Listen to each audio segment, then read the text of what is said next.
देखते हैं सत्य में श्रद्धा और असत्य में अश्रद्धा के कैसे को हम इसको समझ सकते हैं। दृष्टारूपे व्याक्रोधः सत्यानृते प्रजापति अश्रद्धामनृते अक्षता सत्य प्रजापति। तो यजुर्वेद का मंत्र है ये। दृष्ट्वा प्रजापति परमेश्वरो धर्म उपासित सर्वे मनुष्यां सर्वदा सर्वदा सत्य एवं सम्यक श्रद्धा रक्षिण सत्य चाश्रद्धेति। मतलब इसमें कहना चाह रहे हैं कि हर समय सत्य पर विश्वास होना चाहिए। ये नहीं कि जिस काम को हमने स्टार्ट किया था उसमें श्रद्धा है, फिर इस तरह से किसी लालच में आकर के हर काल मतलब जिस काम को जैसे शुरू किया था ऐसा ही भाव अंत तक रहना चाहिए। ये नहीं कि अपना भाव बदल दिया। तो यही है कि सब काल में सत्य में ही प्रीति बनती रही, अपने भाव नहीं बदलने हैं। कोई कुछ कहे किधर ही कुछ हो, अपने भाव नहीं बदलने आपको, अपने भाव की तरह से चलते रहने हैं अपने भाव। क्योंकि कभी कुछ हो सकता है कहीं भी कि कोई कहीं भी लालच आ सकता है, उस लालच में आप फंस सकते हो, परंतु अपने भाव जो कार्य कर रहे हो उन्हें भाव नहीं बदलना चाहिए आपको।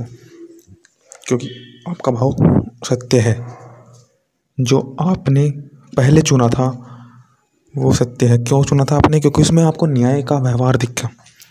तो देखते हैं आगे भी इसमें और बात करेंगे। परमेश्वर धर्माधर्मो, धर्म और अधर्म को परमेश्वर ने अलग रखा है। प्रसिद्ध अप्रसिद्ध लक्षण दृष्टवा, दोनों के कभी प्रसिद्ध लक्षण भी हो जाते हैं, कभी अप्रसिद्ध लक्षण भी हो जाते हैं। तो मतलब हमें दिख भी सकता है और नहीं भी दिख सकता है धर्म।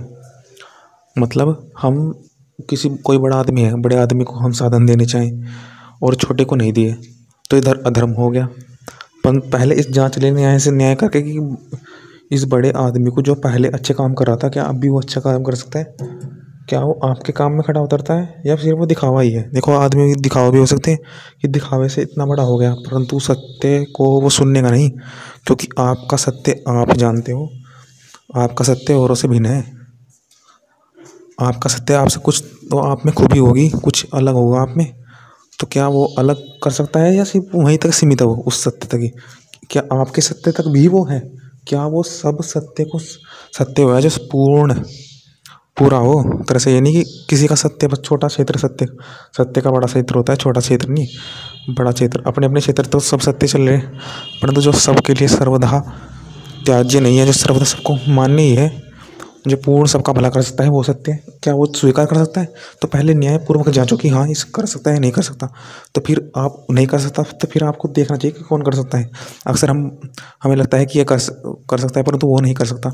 हम छोटे को छोड़ देते हैं कि इसने तो कभी कुछ अभी किया ही नहीं, ये तो बहुत छोटा है, धर्म के मामले में कुछ आता नहीं से, ये तो बहुत छोटे लोग हैं। परंतु नहीं, छोटों को भी देखो, पहले बड़ों की जाँच करो जो पहले से धर्म का करते आए कि धर्म करते आए वो क्या धर्म अब मेरे साथ सत्य करेंगे कि जो पहले से धर्म करते आए या जो धर्म के नाम पर प्रसिद्ध है, क्या वो वास्तविक में सत्य का उनका विस्तार है? क्या उनका सत्य इतना व्यापक है? क्या उनका सत्य आप तक आता है? या जो बस में प्रसिद्ध है, कुछ काम की नहीं है? तो ये जांचो कि छोटे व्यक्ति को भी दे सकते हो आप, बड़े को भी। तो न्याय से पता लगा कि किसको क्या करना है। तो न्याय जांचना ही है, सिर्फ संसार में जांचने के लिए आए हैं कि कौन सत्य हमारा ग्रहण करेगा, कौन सफल होगा, कौन हमारा बात मान कर कौन आगे जाएगा, कौन ही उत्तर गति करेगा। ये नहीं कि क्या तरह से कि करने गए थे जांच परंतु जांच नहीं करी और अपना भाव ही बदल दिया, अपना लक्ष्य ही बदल दिया और एक तरह से अपना मार्ग ही बदल दिया और फंस गए, उनके सत्य में फंस गए। आप ये नहीं करना कि आपका साथ जो सत्य था आप और अपना सत्य को उनके सत्य में मिला दो। आप अपने सत्य के क्षेत्र को उनके क्षेत्र तक सीमित कर दो। आपको सत्य आपका सत्य उनको देखने में छोटा ना हो जाए।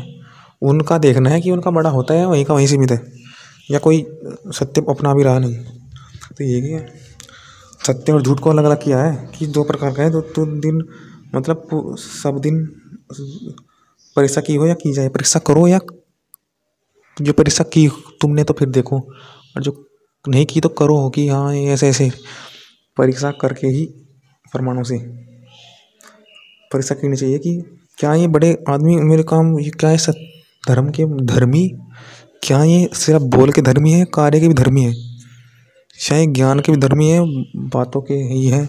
क्या ये बड़े सत्य को स्वीकार कर सकते हैं? नहीं, क्या ये सिर्फ छोटे सत्य तक सीमित है? तो ऐसे ऐसे परीक्षा हो और सब दिन अनर्थ अर्थात झूठ नहीं ऐसे। तो यही है कि सब दिन मतलब कभी भी दिन छोटा बड़ा होता है तो सब सब लोगों को देखो, सब दिन देखो कि क्या ही हो सकता है। सब दिन अनर्थ तथा झूठ के अन्याय से करने में अश्रद्धा। ये नहीं कि अभी तो इनको दे दो फिर इनको नहीं दिया। कभी भी कोई भी मनुष्य कैसे भाव बदल सकता है। ये नहीं कि वो कभी सत्य में था परंतु वो सत्य में नहीं हो सकता क्योंकि उसका सत्य का क्षेत्र छोटा ही हो, परंतु आपका सत्य का क्षेत्र तो बढ़ता जा रहा। आप प्रतिदिन प्रतिदिन आप धर्म में लगे रहोगे तो आपका धर्म का क्षेत्र भी बढ़ेगा। तो आपको और भी चेक करना पड़ेगा कि यहाँ क्या मत बढ़ रहा धर्म के क्षेत्र में। कोई दूसरा व्यक्ति भी बढ़ रहा है आसपास मेरे, जो पहले मेरे साथ थे अब मत कर रहा लगातार। क्या मैं भी लगातार कुछ आगे बढ़ते जा रहे? क्या मैं भी आगे बढ़ रहे या नहीं? मैं तो बढ़ रहा, क्या मैं बढ़ रहे नहीं?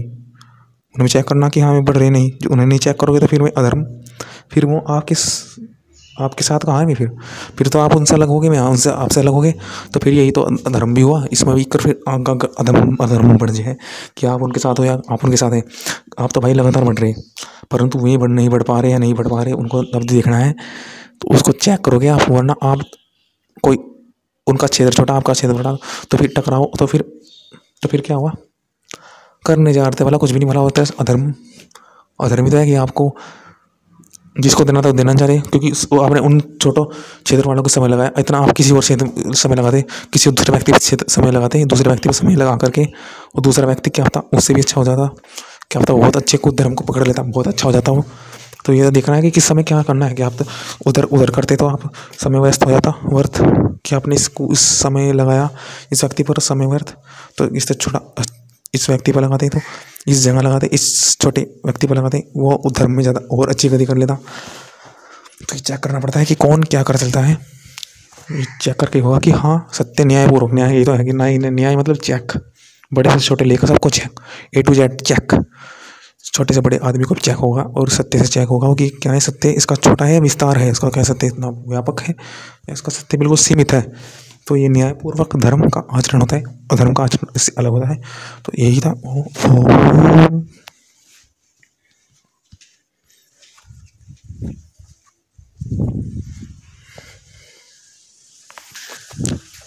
तो ये चेक करना पड़ेगा कि आपका धर्लक से कितना है। ओम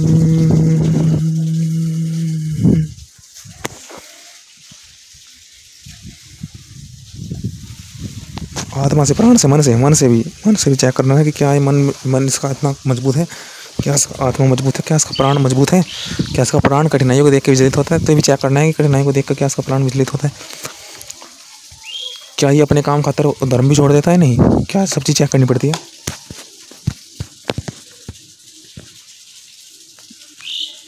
सब दिन बढ़ते हैं, सब दिन लगातार बढ़ते रहो आप, और आप दिन बढ़ते रहोगे तो आपको चेक करना पड़ेगा कौन क्या बढ़ेगा।